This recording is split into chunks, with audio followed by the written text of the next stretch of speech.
Hi, are you about to buy an RV? Before you sign anything, one of the things that I want to suggest to you is to really understand MSRP. That's the manufacturer suggested retail price and what that really means. In this video, I'm going to try to break down some of the parts and pieces of RV pricing and why the MSRP is just an inflated number.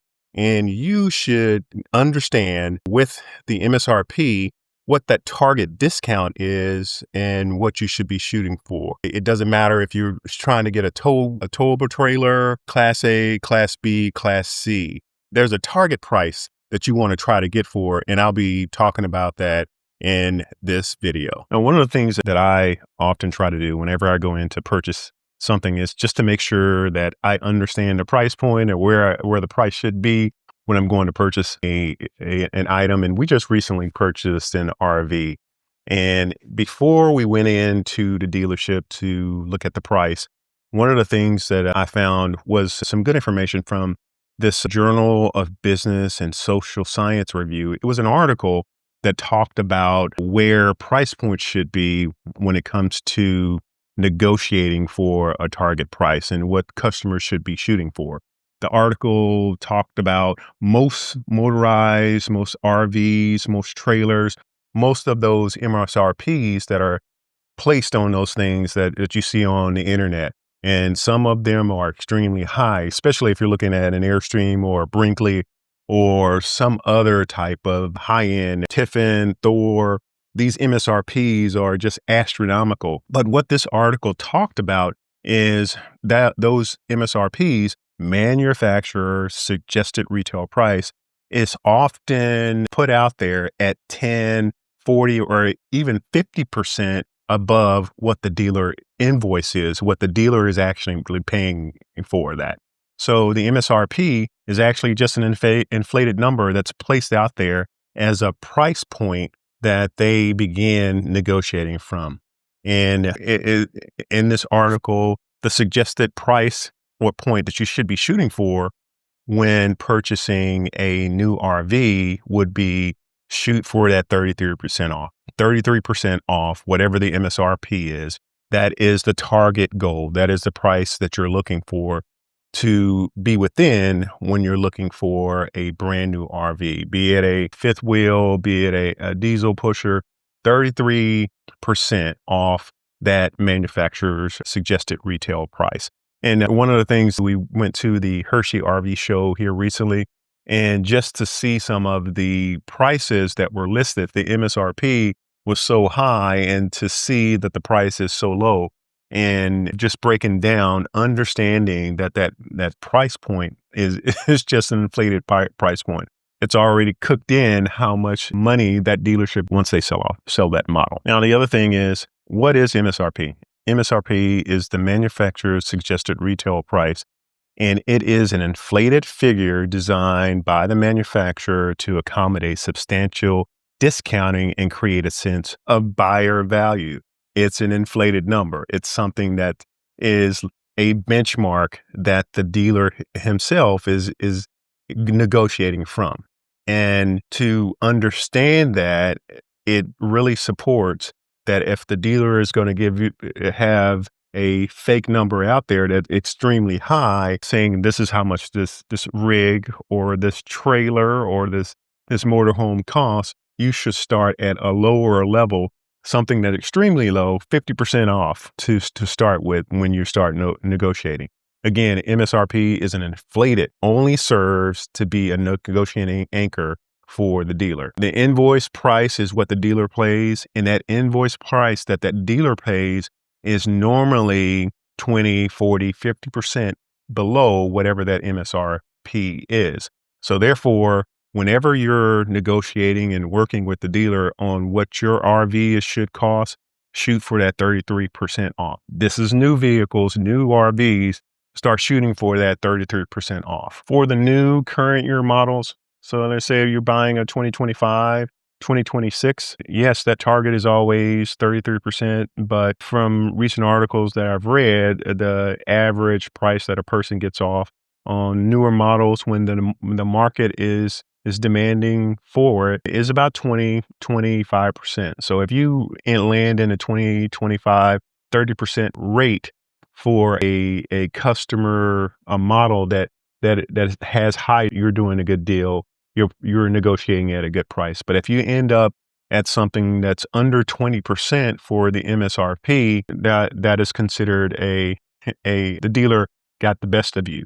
So again, aim for that 33 on the newer models. And if you end up anywhere from 20 to 25, a little under 30 off the MSRP, you're in a good range. Now, let's talk about the maximum leverage on age inventory. Where the sweet spot is age inventory. Now, for this year, my wife and I, one of the things that we wanted to purchase is an Airstream, and we had our sights set on a 2025 model, but we wanted to wait until the end of the year as the 2026 models came out to take advantage of older inventory and get a 2025 model at a discounted rate. Now, the deepest price reductions are reserved for units that have been sitting on the lot for a while, for several months. This inventory creates a significant financial pressure for the dealers due to recurring inventory financial charges and in the costs that are called curtailment costs. So for that inventory that's been sitting on their lot for a while, they're actually paying price. So they are actually motivated to get rid of that older inventory. And sometimes, depending on the model of RV that you're getting, if it's an older model, you can ask for deeper discounts of 40 or 50% or even more. The older age units, the prior year, is the deepest discount. The longer that vehicle is on a dealer's lot, the dealer is paying curtailment costs. And if you are looking for a brand new RV and there happens to be a 2024 model, that's a brand new one that's sitting on a lot, 40, 50% or even more off the MSRP, which in and of itself is a fake number. To truly reach the dealer's net cost is what you're trying to get to. You want to get it as close to as possible of what the dealer is paying. You have to take into consideration what is called a dealer holdback is 1 to 3% of what the MSRP that is held back by the manufacturer. And once the dealer sells the unit, that money is sent back to the dealer. So this whole process is set up. Not only is the MSRP an inflated number, that is also inflated by 1 to 3% above the MSRP that is held back. So the dealer wins every way around unless you get down to that dealer price. Keep digging 33%, 40%. 50%. If you get there, you're actually shaving off as much as you can and walking away with a good price. When negotiating for a price, just like with buying a car is normally marked up 18% over the dealer invoice, and RVs are marked up anywhere from 30 to 50% over what the dealer invoice is. So if you go into the dealership knowing this information, you're ahead of most people when they go into buying purchasing something like this. And achieving this discount really relies on you as a buyer being willing to control the process and in making aggressive, unapologetic opening offer. So if the dealer is willing to put a high fake false number, the MSRP out there, you can actually offer a low opening offer and start the negotiation with that. If the figure that you're offering doesn't make you feel embarrassed because you're asking for something too low, well, then it's not low enough. Don't apologize, don't feel bad. That is what you start with in order to get to the price point that you want to get to. Now, you must make an aggressive low opening offer. Is too high if you're not embarrassed by it. Start at a price point that's half. These are steps I would do, and always be willing to walk away from the deal if it's not a deal that you are willing to pay. If they're not getting to the 33, walk away, get up and walk away, and negotiate the price of what you're going to pay before you say you have a trade-in or talk the finance.